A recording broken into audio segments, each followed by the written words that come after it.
Hello गाईस, तर आज आमच्या घरी शेंगदाण्याची चटणी आणि थालीपीठ दोन्ही एकसाथ बनत आहे. तर ह्याचा आम्ही व्हिडिओ बनवत आहे आणि तुम्हाला ही दोन्ही रेसिपी एकसाथ दाखवणार आहे. आणि आता ह्याच्या पुढे माझी मम्मी बोलणार आहे. शेंगदाण्याची चटणी बनवण्यासाठी इथे प्रथम मी शेंगदाणे भाजून घेतले. शेंगदाणे थोडे अर्धकच्चे झाल्यानंतर त्याच्यात 8 ते 10 लसूण पाकळ्या टाकल्या आहेत. त्याच्यानंतर 1 वाटी किसलेलं सुकं खोबरं टाकलं आहे आणि त्याच्यामध्ये थोडंसं जिरे टाकले. जिरे टाकल्यामुळे चटणीला, शेंगदाण्याच्या चटणीला मस्त सुगंध येतो. आणि ही आज आरुषची फरमाईश आहे, कारण त्याला सकाळी जाताना चपातीबरोबर ही चटणी खायला खूप आवडते, म्हणून त्याच्या फरमाईशने आज ही चटणी बनवणार आहे. तर खोबरं पूर्ण चॉकलेटी रंगाचं होईपर्यंत आपल्याला परतायचं आहे. असं केल्याने चटणी 1 महिनाभर तरी चांगली टिकते. आता त्याचबरोबर आपल्याला दुसरीकडे आरुषचीच फरमाईश आहे थालीपीठ. तर थालीपीठासाठी लागणारं साहित्य, थालीपीठचं मिक्स पीठ घेतलेलं आहे मी.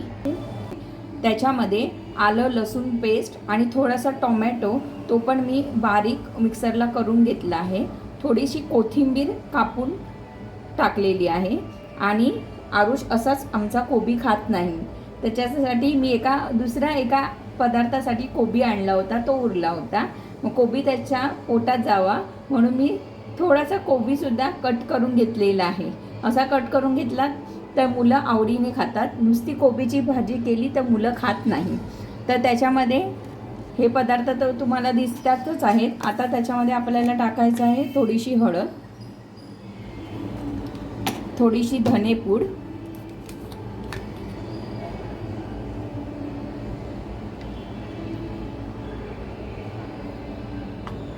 थोडीशी जिरेपूड,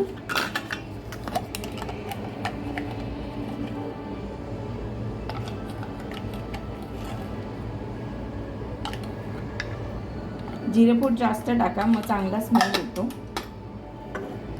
आपला घरगुती लाल मसाला, ऑलरेडी आलं लसूण आणि मिरची पेस्ट वाटून घेतली आहे, त्यामुळे मसाला आपल्या आवडीनुसार तिखटनुसार कमी जास्त टाकू शकता. आणि मीठ चवीनुसार मीठ टाकायचं आहे. आणि आता हे सगळे पदार्थ आपल्याला एकत्र मिक्स करून घ्यायचे आहेत. आणि नंतर पाणी टाकून हळूहळू आपल्याला पीठ मळायचं आहे. आधी ऑलरेडी आपण टोमॅटो ग्राइंड करून घेतला होता आलं लसूण पेस्टमध्ये, त्यामुळे त्याला ऑलरेडी मॉइश्चर होतं. प्लस आपण कोथिंबीर टाकली, ती पण थोडीशी होती ओलसर.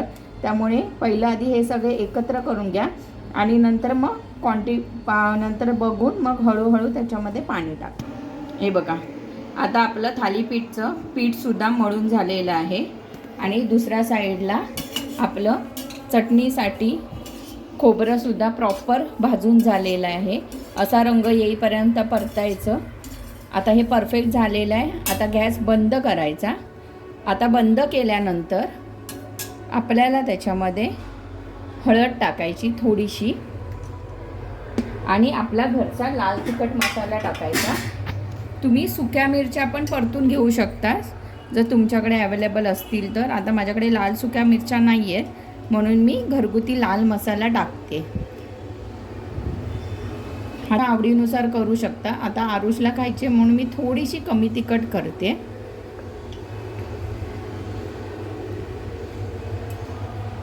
आता मी मिक्स केला आहे लाल मसाला आणि त्याच्यानंतर आपण हे क्रिस्टलचं सेंधव मीठ घेतलेलं आहे. हे क्रिस्टलच्या मिठाने थोडी चव चांगली येते, म्हणून मी हे क्रिस्टलचं मीठ मिक्स करत आहे. आणि आता हे मिक्स करून चांगलं थंड करायला ठेवते. हे थंड झाल्यानंतर आपल्याला मिक्सरमधून काढायचं आहे आणि थोडंसं जाडसर स्ट्रेक्चर काढायचं आहे. मग आपली चटणी तयार होईल. आता हे मी नॉर्मल प्लेटमध्ये ट्रान्सफर केलेलं आहे. कढई आपली गरम होती, त्यामुळे थंड व्हायला वेळ लागला असता जर आपण डायरेक्ट कढईमध्ये ठेवलं असतं तर. म्हणून मी हे नॉर्मल प्लेटमध्ये ट्रान्सफर करून ठेवलं आहे. आणि आता आपण हे थंड व्हायला ठेवायचं. आपलं जे पीठ मळून झालं होतं त्याचे असे मध्यम आकाराचे आम्ही गोळे करून घेतलेले आहे. आणि त्या गोळ्याचे आपल्याला वड्यासारखे असं थापायचं आहे. मी एक पोळपाट घेतलं आहे, त्याच्यावरती एक प्लास्टिकचा पेपर स्वच्छ धुवून घेतला आणि पुसून घेतला आहे. त्याला थोडंसं तेल लावलं आणि त्याच्यावरती एक गोळा घेऊन तो वड्याच्या पिठासारखा आपल्याला थापायचा आहे. तो अशा प्रकारे मी थापला आहे. तुम्हाला पाहिजे असेल तर इथे तुम्ही असे छोटे छोटे गोळे पण करू शकता. असे छोटे छोटे गोळे करू शकता. इथे तवा ठेवलेला आहे तापत. आता त्याच्यावरती थोडंसं तेल घालायचं आहे. थोडंसं तेल घालायचं आहे म्हणजे आपल्या आणि थोडंसं पसरून घ्यायचं आहे म्हणजे आपलं थालीपीठ त्याला चिकटणार नाही. जसा पहिला आपण दाखवला होता त्याच प्रकारे आता हा दुसरा गोळा घेऊन त्याचं थालीपीठ आपण बनवत आहोत. वड्यासारखं थापायचं आहे. थोडासा तेलाचा बोट घ्यायचा आणि थापत जायचं तोपर्यंत एक आपलं तव्यामध्ये शिजतंय. थोडीशी शिजल्यानंतर आपल्याला पलटवायची आहे.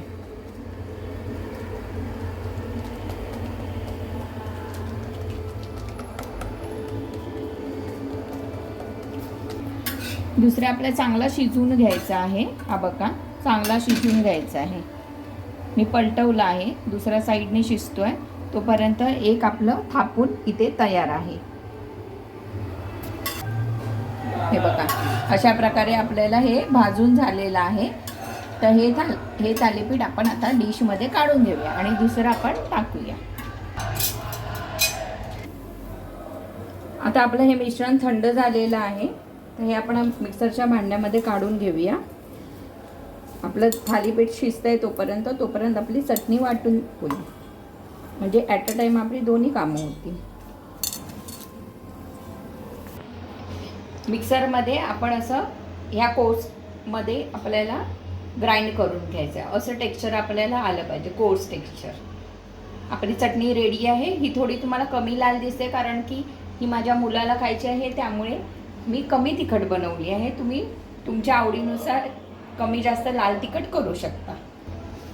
आणि इथे दुसऱ्या साईडला आपली थालीपीठंसुद्धा झालेली आहे. तर ही आपली थालीपीठं, त्याबरोबर ही आपली शेंगदाणा लसूण खोबऱ्याची चटणी आणि दही. तर आपली ही थालीपीठं तयार आहे. आणि तुम्हाला जर हा व्हिडिओ आवडला असेल तर तुम्ही लाईक शेअर आणि सबस्क्राईब करा. थँक्यू.